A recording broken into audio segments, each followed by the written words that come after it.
Bonjour à tous et à toutes, j'espère que vous allez bien. Je suis très heureux de vous accueillir aujourd'hui pour s'intéresser à un nom qui évoque les heures les plus sombres de la France. Tueur en série pendant la Première Guerre mondiale. Vous l'avez deviné, vous connaissez peut-être déjà son nom ou son histoire. Il s'appelle Henri Désiré Landru, jugé, condamné pour le meurtre de 10 femmes et guillotiné en 1923. Le retentissement de cette affaire, de l'enquête au procès, la transforme en un fait divers hors norme. Landru, un nom qui s'accroche dans nos mémoires, entouré d'un halo sulfureux. L'homme brûlait les femmes dans sa cuisinière de sa maison de Gambais, après les avoir découpées en morceaux.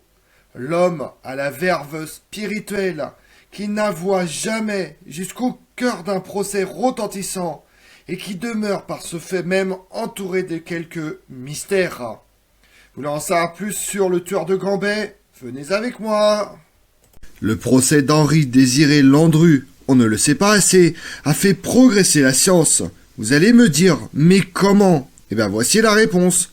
En effet, les audiences ont permis de connaître avec précision horlogère le temps de cuisson d'un corps humain. Un peu macabre, je vous l'accorde. Un pied droit disparaît en 50 minutes. Une moitié de crâne débarrassée de son cerveau en 36 minutes. Le crâne tout entier en 1h10. Une tête complète avec les cheveux, le cerveau, la langue, etc. disparaît en moins d'1h40. Ces minutages avaient été rapportés par le docteur Paul, médecin légiste, dépêché sur l'affaire et qui fut l'une des vedettes du procès, concluant son savoureux compte-rendu culinaire. Le docteur Paul prévenait, et le plus difficile, mesdames et messieurs, le plus loin brûleux, ce sont les intestins. Une précision qui venait en quelque sorte corroborer le vieil adage populaire selon lequel un dur à cuire est quelqu'un qui en a dans le ventre. S'agissant de l'affaire Henri Désiré Landru, toute la question était de savoir si la fameuse cuisinière de ménage saisie dans la maison de Gambais, le lieu du crime supposé, et apportée comme pièce à conviction au tribunal, avait pu matériellement servir à incinérer les corps des 10 femmes, plus le fils de l'une d'elles, que Landru était soupçonné d'avoir assassiné, puis faire disparaître en fumée. La justice ne se contente pas d'à peu près, elle veut du concret, du solide. Landru avait de toute évidence agi de façon empirique.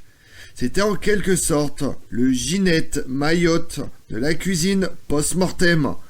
Il manquait à cette discipline pour son intronisation dans les prétoires un chef à la Ferrand Adria, le créateur du célèbre restaurant El Bulli et l'apôtre de la cuisine moléculaire. Ce chef, ce fut le docteur Paul. Né à Paris en 1869 d'un père chauffeur et d'une mère couturière en chambre, métier très répandu à l'époque pour les femmes, Henri Désiré Landru est un enfant choyé qui aura une enfance heureuse. Après des études d'architecte suivies sans grande conviction, il épouse sa cousine Marie-Charlotte Rémy le 7 octobre 1893. Le couple aura 4 enfants. La paternité le pousse rapidement à prendre le chemin du travail. De cartographe à brocanteur en passant par comptable, Landru exercera différents métiers qui ne lui permettront toutefois pas de subvenir décemment aux besoins de sa famille. C'est à partir de 1900 que Landru entame sa véritable carrière de petit escroc, rapidement condamné pour divers méfaits liés à ses activités qu'il dit professionnelles. Il alternera entre des peines d'amende et des peines de prison dont il parvient à éviter l'entière exécution sur la base d'expertises de médecins aliénistes qui le déclarent dans un état mental maladif qui, sans être de la folie, n'est plus du moins l'état normal. En 1909, Landru est une nouvelle fois condamné pour avoir cette fois soutiré des titres financiers à une femme, Jeanne Isoret, qu'il aurait séduit par le biais d'une agence matrimoniale. Cette affaire signe le commencement de ses rapports aux femmes. Tristement célèbre, son ultime escroquerie liée à l'achat et revente d'un garage scellera définitivement son destin, puisqu'il est condamné en 1914 à une peine de prison assortie d'une relégation au bagne de Guyane. Il parvient à prendre la fuite et est définitivement contraint de vivre caché. Les dérives de Landru vers le crime et la possible folie semblent avoir été associées à son ambition de devenir un inventeur célèbre. En 1898, il conçoit une moto primitive qu'il appelle la Landru, puis trompe plusieurs investisseurs potentiels pour lui donner de l'argent afin de construire une usine pour la fabriquer. Après avoir empoché l'argent, Landru a disparu. D'autres projets que Landru a commencé à la fin des années 1890 et au début des années 1900 comprenaient un plan pour une nouvelle ligne de chemin de fer de banlieue à l'ouest de Paris et un jouet pour enfants automatisé. Pendant ce temps, il était constamment en fuite de la police, voyant peu sa famille. En 1904, Landru est finalement arrêté à Paris après être tombé dans la rue alors qu'il fuyait une banque qu'il avait essayé de frauder. Il a été placé en détention provisoire à la prison de la Santé, où il a fait ce qu'il semble avoir été une fausse tentative de suicide, glissant la tête à travers un nœud coulant fabriqué à partir de son drap, juste alors qu'un garde pénétrait dans sa cellule. Landru a été examiné par le docteur Charles Vallon, l'un des principaux psychiatres criminels de la France, qui a conclu que Landru était aux frontières de la folie, mais n'était pas encore insensé, et était toujours responsable de ses actes. Landru a été jugé et condamné à 2 ans de prison dans la ville de Fresnes, au sud de Paris. Il est entré et sorti de prison pour la décennie suivante. Au cours de cette période, l'épouse de Landru et ses 4 enfants ont vécu dans une série d'appartements bon marché, loués à Paris et dans ses environs.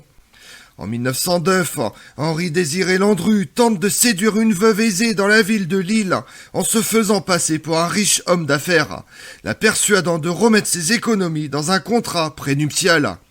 Il a été arrêté alors qu'il essayait d'encaisser ses certificats d'investissement et condamné à 3 ans de prison. Alors qu'il était en prison, son père veuf se suicide en avril 1912 en se pendant à un arbre dans le bois de Boulogne. L'épouse de Landru a par la suite affirmé que son beau-père s'était suicidé désespéré dans la carrière criminelle de son mari. Elle a également déclaré qu'à l'automne 1912, dès qu'il avait été libéré de prison, Landru avait volé environ 12 000 francs que son père avait laissés pour elle et pour les 4 enfants. Au cours de l'hiver 1913-1914, Landru exécute l'escroquerie la plus réussie de sa carrière, en contactant plus d'une douzaine de personnes, afin qu'il lui donne un total de 35 600 francs à investir dans la construction d'une usine automobile fictive. Il est en fuite en avril 1914 avec tout cet argent, plus la majeure partie de l'héritage de son père, juste avant que la police ne vienne l'arrêter. À la fin de juillet 1914, il a été jugé et condamné par contumace pour fraude.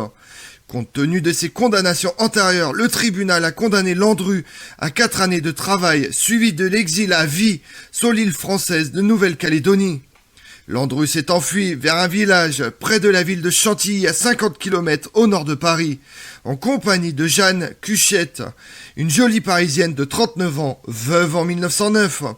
Elle le connaissait à ce stade sous le nom de Raymond Diard, un industriel du nord de la France, qui avait promis de l'épouser et persuadé de renoncer à son travail de lingerie pour un magasin de vêtements à Paris. Cuchette semble avoir espéré que Landru adopte son fils unique, André, 17 ans, qui était illégitime. Le reste de la relation de Cuchette avec Landru change complètement au début du mois d'août 1914, lorsque l'Allemagne déclare la guerre à la France. Cuchette, qui s'est retourné à Paris pour être avec André, vivant toujours dans son vieil appartement. Désespérée, Jeanne Cuchette retourne à la maison près de Chantilly, accompagnée d'André et de son beau-frère, dans l'espoir de trouver l'homme qu'elle connaissait encore sous le nom de Diard. Mais la maison était vide. Elle a trouvé les papiers d'identité de Landru à l'intérieur d'un caisson, ainsi que divers faux documents. Le lendemain, Cuchette visite l'appartement abandonné de Landru dans le sud de Paris, où elle découvre qu'il était un criminel en fuite qui aurait dû être déporté en Nouvelle-Calédonie. Cuchette insiste pour que sa sœur et son beau-frère s'engagent avec Landru, mais quand il est réapparu à la fin du mois d'août 1914, elle reprend leur relation. Pendant ce temps, elle a suivi de près son fils André qui était désespéré de rejoindre l'armée et de combattre les Allemands, même s'il était trop jeune pour se porter volontaire. Fin novembre 1914, Cuchette retire soudainement André de son travail dans une usine automobile du nord-ouest de Paris. Début décembre, Cuchette, Landru et André s'installent dans une maison à Vernouillet, une petite ville près de la Seine à 35 km au nord-ouest de Paris. Au cours des fêtes de fin d'année, Cuchette écrit à une amie à Paris expliquant qu'elle ne serait pas commode de lui rendre visite à Vernouillet en raison du mauvais temps, au moment où l'endroit est plutôt boueux. À la mi-janvier, André apprend à sa joie que son recrutement prévu dans l'armée a été avancé de 2 ans à l'été 1915. Il a écrit à un ami de l'armée le 20 janvier, faisant état de sa bonne nouvelle, et à un autre, à un oncle, une semaine plus tard. Alors Cuchette et André, disparus, sans laisser de traces. Personne ne les a jamais revus. Le contexte économique et social de l'époque lié au commencement de la Première Guerre mondiale est propice à son nouveau mode de vie, pour lequel Landru multiplie les identités au quotidien. Sous des noms différents, il se fait passer pour un veuf esselé, feignant la prospérité, qui n'est pourtant que de façade. Il entreprend alors, par l'intermédiaire de petites annonces dans les journaux, de séduire des femmes seules, possédant quelques économies, et leur promet à chacune le mariage. Monsieur sérieux, ayant petit capital, désire épouser veuve ou femme incomprise, entre 35 et 45 ans, bien sous tout rapport, situation en rapport. Adoptant plus de 90 pseudonymes, l'appât fonctionne, et Henri Désiré Landru fait la connaissance de près de 300 femmes. Avec un soin plus méticuleux, il rédige des lettres, dresse un fichier précis de chaque femme, notant aussi bien des détails physiques que la situation familiale et la fortune. Lorsque les femmes lui semblent suffisamment intéressantes, il les invite à séjourner dans les pavillons de campagne isolés qu'il loue. D'abord à Vernouillet, puis à Gambais, qui deviendra le lieu de villégiature de ses assassinats. L'isolement y est doux pour les couples naissants et Landru le sait. Faisant fi de son physique peu attrayant, il sait se faire aimer. Charmeur et plein d'humour, il met peu de temps à mettre la main sur les économies de ses femmes. C'est un séducteur sans grande envergure, mais il présente bien. Beau parleur et plein d'humour, en contact avec 283 prétendantes, il ne retient que des célibataires isolés ou des veuves. Les meurtres ultérieurs de Henri Désiré Landru entre 1915 et 1919 ont été présentés chronologiquement lors de son procès, créant la fausse impression qu'il avait rencontré les femmes dans l'ordre dans lesquels il les a tuées. En fait, l'une de ses victimes connues avait rencontré Landru pendant plus de 2 ans avant qu'il ne l'assassine, une période au cours de laquelle il a tué au moins 5 autres femmes. Une autre victime l'avait connu pendant plus d'1 an et demi avant sa disparition, alors que sa dernière victime connue, une prostituée, a peut-être rencontré Landru pour la première fois en 1914. Il a également été tenu pour acquis par la police et l'accusation qu'il avait enregistré le nombre total de ses victimes sur une liste de 11 noms.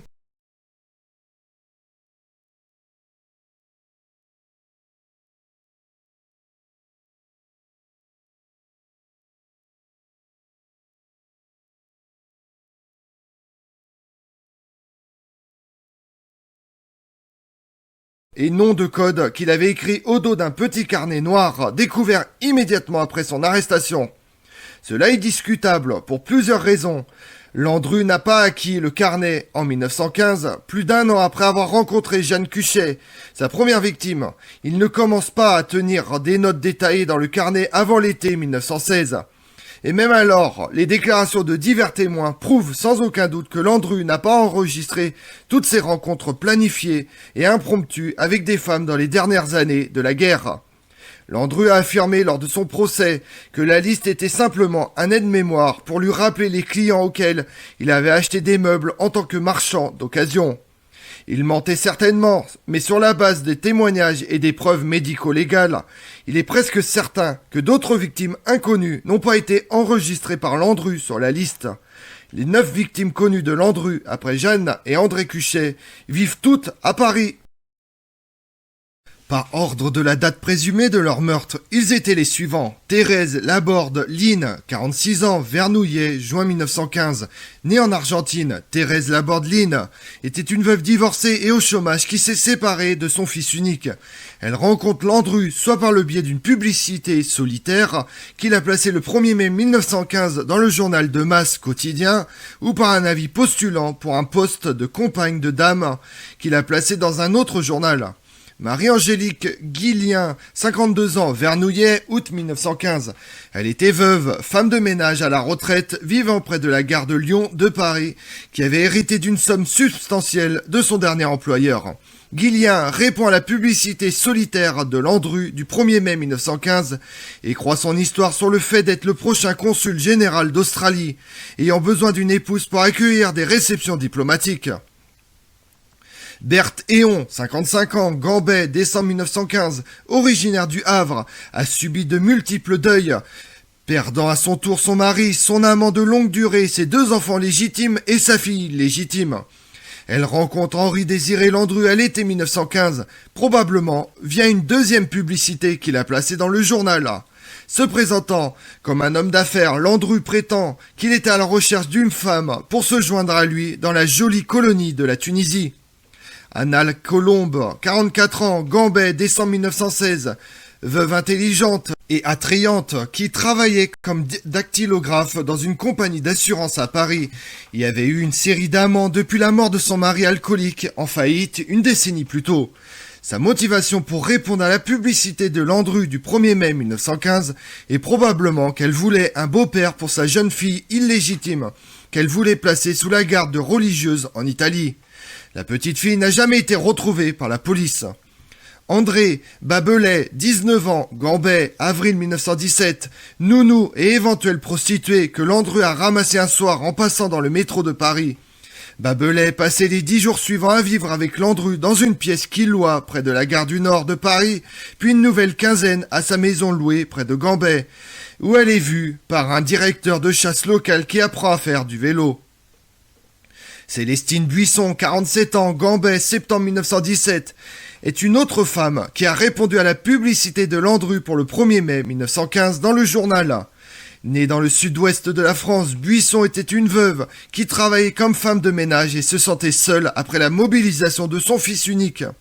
Henri-Désiré Landru, alias Georges Frémet, est devenu engagé immédiatement à Buisson et reporte ensuite leur mariage de plus de 2 ans, plaidant des documents d'identité perdus et de longs voyages d'affaires à l'étranger. Anne-Marie dit Annette Pascal, 37 ans, Gambais, avril 1918. En raison de ses chapeaux à large bord, Annette Pascal a été surnommée Madame Sombrero par ses voisins dans la rue près du Père-Lachaise, où elle vivait et travaillait, faisant des robes pour une maison de couture parisienne. Pascal était divorcée et sans enfant à la suite de la mort de son fils unique en bas âge et cherchait un monsieur en septembre 1916 quand elle a repéré la publicité solitaire de Landru dans le quotidien de Paris.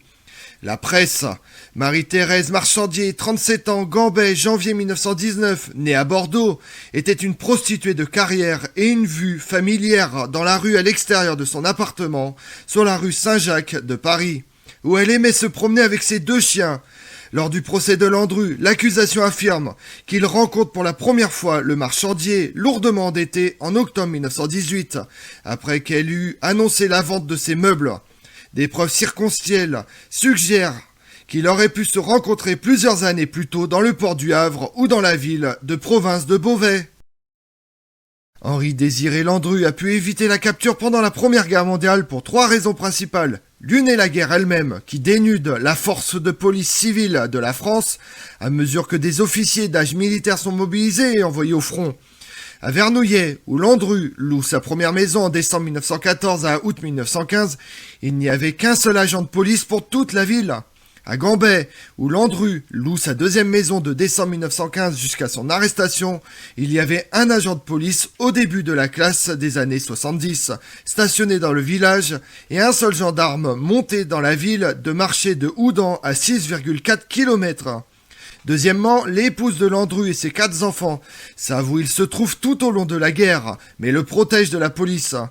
Le plus jeune fils de Landru, Charles, né en 1900, a travaillé comme soi-disant apprenti, aidant Landru à enlever ses meubles et autres biens d'au moins 5 de ses appartements connus des victimes, et plus tard agissant comme le chauffeur de son père. Son fils aîné, Maurice, né en 1894, est mobilisé à l'été 1915 et arrêté peu après pour diverses fraudes et vols, y compris la réception et la vente de biens de valeur de Landru, qui avait appartenu à sa première victime connue, Jeanne Cuchette. Après sa libération de prison, Maurice a aidé Landru à concevoir une histoire de couverture pour expliquer la disparition de sa 6e victime connue, Anna Colombe, à l'une des amies d'Anna. Pendant ce temps, la femme de Landru a vécu pendant la plus grande partie de la guerre dans la banlieue nord-ouest de Paris, à Clichy, sous le faux nom de Freimet, l'un des pseudonymes de Landru, dans un appartement où il venait à intervalles réguliers. L'épouse d'Henri-Désiré Landru a falsifié la signature de sa 8e victime connue, Célestine Buisson, afin qu'il puisse avoir accès au compte en banque de Célestine. Enfin, Landru a bénéficié de l'indifférence des policiers et des responsables de village au sort des femmes, à un moment où des centaines de milliers de jeunes hommes perdaient la vie devant le front. En fait, on peut soutenir que Landru n'aurait jamais été arrêté sans la persévérance d'une autre femme, qui a forcé les autorités à enquêter sur l'homme suspect qui louait la villa à l'extérieur de Gambet. Marie Lacoste, la plus jeune demi-sœur de Célestine Buisson, était une femme de ménage détestant Landru, alias Georges Freimet, à partir du moment où elle l'a rencontré pour la première fois à l'appartement de Buisson à l'été 1915. Au cours des 2 années suivantes, Lacoste commence à soupçonner que le fiancé de Buisson est un escroc du mariage pour mettre la main sur les économies de Buisson. Les soupçons de Lacoste sont confirmés lors d'une visite avec Célestine Buisson à la Villa Tric en août 1917, lorsque Buisson admet que Freimet a pris en charge ses investissements. Célestine Buisson refuse de prendre le conseil de Lacoste pour mettre fin à ses fiançailles et les 2 frères et sœurs sont à peine en fonction de leur mandat lorsqu'ils retournent à Paris. Un jour plus tard, Landru a ramené Buisson à Gambet en train avec un billet en aller simple pour Célestine Buisson. On ne la reverra plus jamais. Au cours de l'automne 1917, Landru s'inquiète de plus en plus que Lacoste ne le soupçonne du meurtre de Buisson.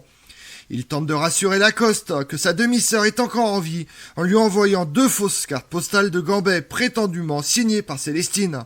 Lacoste s'est immédiatement rendu compte que les signatures étaient fausses, mais ayant conclu que Landru n'était qu'un escroc, n'a pris aucune mesure. Toujours inquiet, Landru se présente seul à plusieurs reprises au lieu de travail de Lacoste pour l'inviter à dîner dans l'appartement de Buisson à Paris. Landru savait que l'appartement était vide et avait presque certainement l'intention de la tuer. Chaque fois, Lacoste refuse, finissant par dire à Landru de ne plus revenir. À la fin de 1918, le maire de Gambet reçoit une lettre d'une certaine Madame Pélatte, lui demandant des nouvelles de son amie Madame Anne Colombe, qui est fiancée à Monsieur Dupont, qui s'est installé avec lui à Gambet. Le maire répond qu'il ne connaît pas cette personne. Quelque temps plus tard, cependant, l'édile reçoit une lettre d'une certaine Mademoiselle Lacoste, qui lui demande des nouvelles de sa sœur Célestine Buisson, laquelle se serait également installée à Gambet avec un Monsieur Freimet. Frappé par la similitude de ces demandes, le maire met en contact les 2 familles, qui se rendent compte que Dupont et Freimet semblent être la même personne. Les 2 disparus ont répondu à des annonces de rencontres similaires. Les 2 familles s'unissent pour porter plainte contre X auprès du parquet de la Seine. Une enquête de police menée par l'inspecteur Jules Belin permet alors d'établir que la villa en question, baptisée l'Ermitage, appartient à un certain Monsieur Tric, qui la loue à un Monsieur Freimet, résidant à Rouen. Dupont Freimet est introuvable à Rouen, mais son courrier est réexpédié chez Monsieur Guillet, demeurant boulevard Ney à Paris, c'est-à-dire à l'adresse de Célestine Buisson. L'enquête piétine. Les recherches sur cette personne demeurent en vaine jusqu'à ce que, le 8 avril 1919, une voisine de Mademoiselle Lacoste, reconnaissant le mystérieux homme au bras d'une nouvelle amie et sortant d'un magasin de faïence rue Rivoli à Paris, où il avait acheté de la vaisselle. Alerté, Jules Belin parvient à localiser l'individu nommé Lucien Guillet, grâce au vendeur du magasin qui avait enregistré l'adresse de ce client qu'il devait livrer. Ce Lucien Guillet est arrêté à son domicile 76 rue de Rochechouart le 12 avril 1919, jour de ses 50 ans. il retrouve à son domicile un brevet au nom d'Henri Désiré Landru et un petit carnet sur lequel sont inscrits 11 noms, dont celui des 2 disparus sur lesquels enquêtait Jules Belin. Le procès, après 2 ans et demi d'instruction le 7 novembre 1921 devant la cour d'assises de Seine-et-Oise, siégeant à Versailles, le procès à grand spectacle attire le tout Paris et même l'aristocratie étrangère, sous le charme de l'humour provocateur de l'accusé. Au cours du procès, le jeune artiste, peintre René Aubert réalise des dessins destinés à la presse. La cuisinière dans laquelle Landru était supposé avoir fait brûler les corps de ses victimes est même transportée dans la salle d'audience. Henri Désiré Landru nie jusqu'au bout être l'auteur des crimes dont on l'accuse, concédant toutefois avoir volé et escroqué ses supposées victimes. Il fait preuve à diverses reprises d'une éloquence souvent provocante devant la cour, allant par exemple jusqu'à s'exclamer « Montrez-moi les cadavres !» Landru est également renommé pour certaines de ses réparties, certaines attestées par les témoins de l'époque, d'autres apocryphes, à l'huissier chargé de lui remettre la liste des jurés. Il n'est pas vraiment utile de se déranger, surtout un dimanche pour si peu de choses. Au président, ma mémoire est surmenée par ces longs débats. Chaque fois qu'on me voit sur mon carnet un chiffre en haut d'une page, on en déduit que ce fut l'heure où j'accomplissais un crime. Le président, voyons Landru, toutes ces femmes, vos enfants, ne disaient rien ? Landru répond « Quand je donne un ordre à mes enfants, moi, monsieur le juge, ils obéissent. Ils ne cherchent pas le pourquoi ni le comment. Je me demande comment vous élevez les vôtres. Vous parlez toujours de ma tête, monsieur l'avocat général. Je regrette de n'en avoir pas plusieurs à vous offrir. Moi, je fais disparaître quelqu'un. Eh bien ça alors, si vous croyez ce que racontent les journaux, le président. Vous pleurez, Landru. Vous éprouvez le besoin de libérer votre conscience ? Landru, oui je pleure mes fautes, je me repens, j'ai des remords. Je pleure parce que je pense qu'avec tout le scandale fait autour de mon nom, on a appris à ma pauvre femme que je l'avais trompée. Si les femmes que j'ai connues ont quelque chose à me reprocher, elles n'ont qu'à déposer plainte. Alors que Landru vient de déclencher l'hilarité du public par une nouvelle répartie, le président menace.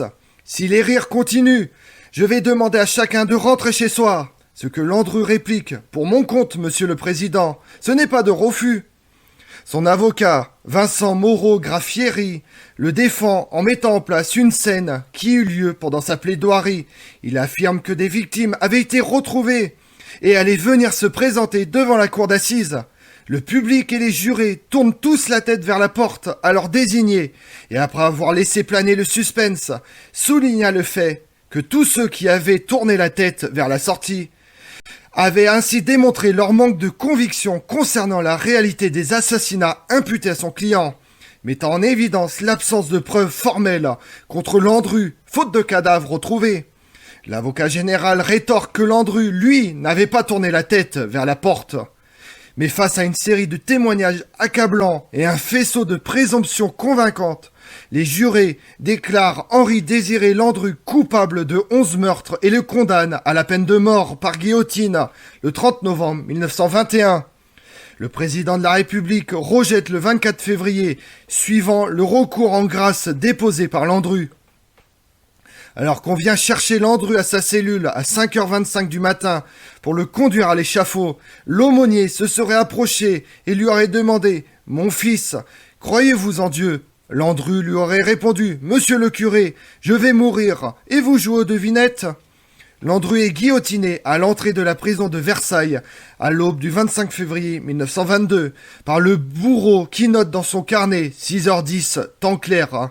Landru a demandé comme dernière volonté de pouvoir se laver les pieds, ce qui lui a été refusé par peur d'un suicide.